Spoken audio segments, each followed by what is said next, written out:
This is Digital Marketing Fastlane. This podcast will show you how to build, launch, grow, and scale a widely successful online business. Listen to real conversations with proven practical strategies and success stories. You're going to learn how to generate more traffic, more sales, more profit, and customer lifetime value for your online store. Coming to you from the online marketing experts at Voy Media, here's your host, Kevin Urrutia.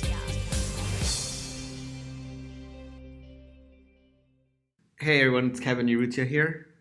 All right, this is Eric Philippou with the Voy Media Podcast. So today we're going to be talking about 6 mistakes we see brands make regarding specifically creatives. Creatives are one of the most important parts of advertising. It's the thing your audience actually sees. The first thing they see about your brand is the creative. So if you're not doing well there, they're just never going to see you or even acknowledge you. We see 10,000 marketing messages a day. You probably can't even recall 1 or 2. That just goes to show you how important creative is. You have a very limited window to reach people. So yeah, basically the first mistake and the most common thing we see when we audit hundreds or thousands of accounts, basically what we see, the first mistake is volume. They simply do not have enough volume of creatives. And if they do, they don't change it up enough. Maybe they change it up every 6 months. It's completely unacceptable. You have to be changing it up basically as they perform in campaigns. So Facebook even reports that the best performing brands have 11 times more creative assets than the average performing brands. So creative volume is super important. We tell brands that they basically need to be like a creative studio in-house or hire an agency that's going to keep pumping out new creatives for them. They really need to increase that. Mm-hmm. The second thing that we've noticed is brands that just don't have any user-generated content or UGC.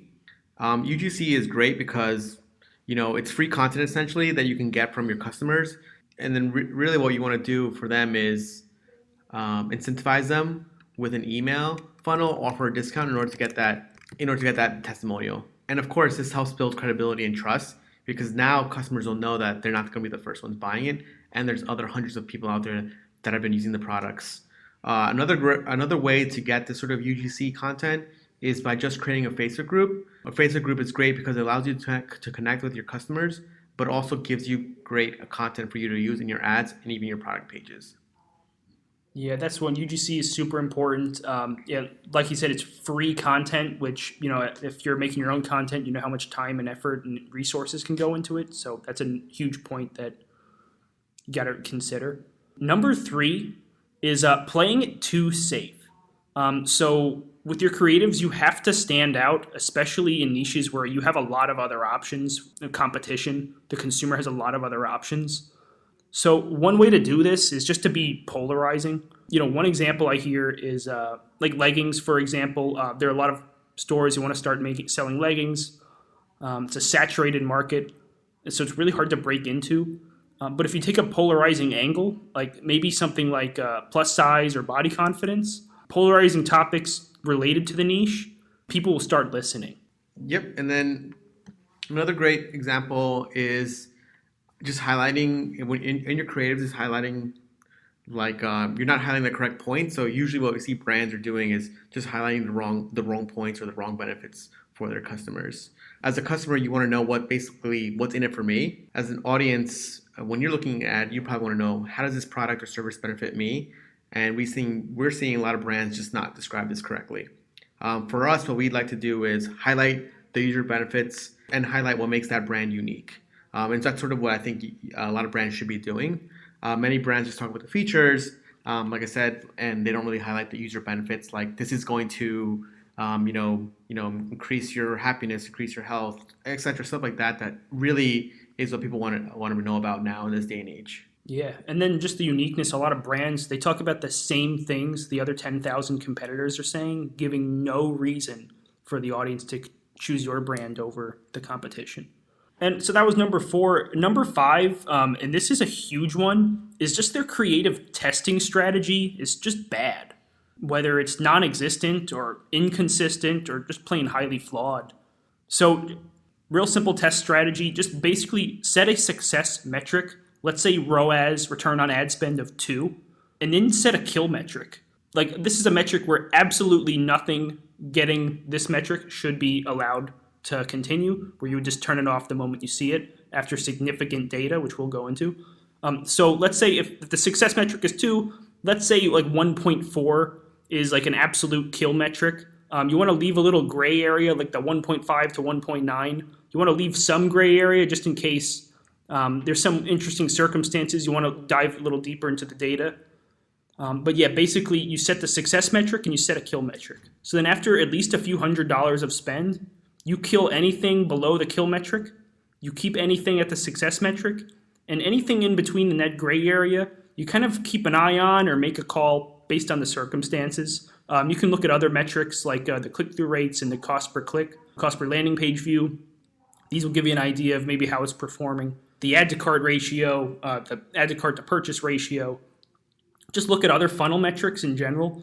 But yeah, basically set the success metric, the kill metric, and leave a little gray area for circumstances. Yeah, and kind of going back, why this is important is because what we see is a lot of brands and a lot of brand owners, they get obsessed with the creatives that they make, and they want to keep running stuff even though it clearly isn't converting. And this is why you should be disciplined in knowing, hey, like, my ROAS is below 2, I'm going to kill it because it's just clearly not making me money.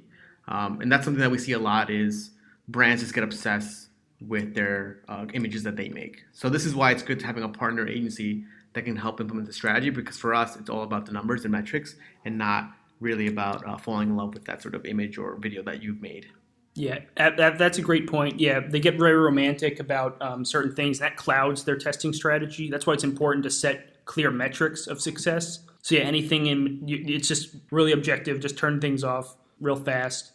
Exactly. Like, and then as a brand, you probably want to make money. So, and the next thing that we see that for this is like the lack of research.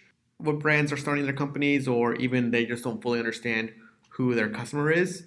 So brands basically don't look at the data and are basically disconnected with the customer. Or similar to what we were saying before, is the customer that's buying isn't the customer that brand wants to be buying their products, which is a big one that we see, because that huge disconnect means pretty much that like you have to remake your website, remake your creatives, remake your copy, and then you as a brand owner sometimes might feel like, oh my God, this is not who I want.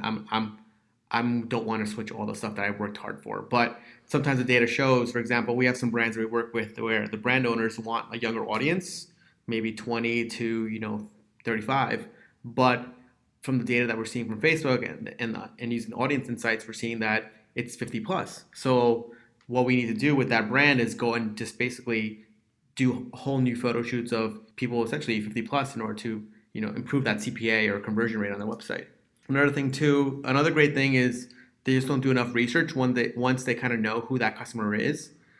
So using audience insights will give you a great insights into ages, gender, demographics, and also other interests or pages that they like. And this is great for you, so you can go and read about those pages. Another great thing that we've seen helpful is really just looking at Instagram hashtags and seeing what the top posts in that niche are. That way you can sort of see what type of angles or creatives are working well for people that love that type of product or service. We always tell brands, just go check out Instagram and look at what people are liking, because that probably means they're responding well to that and they will respond well to an ad.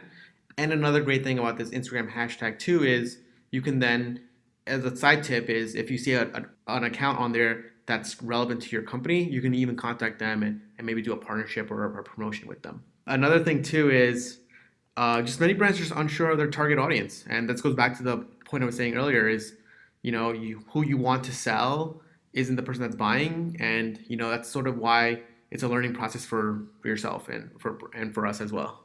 Yeah. Well, that about covers the 6 most common creative mistakes we see accounts make. Yeah. Thanks for listening, and listen to us next time. This week's episode of Digital Marketing Fastlane was brought to you by the performance marketing experts at Voy Media. Join us again next time, as we'll be bringing you more tips, techniques, and know-how to make your online business the very best that it can be. If you have any questions, comments, or feedback, we'd love to hear them on Twitter at Voy Media. Thank you.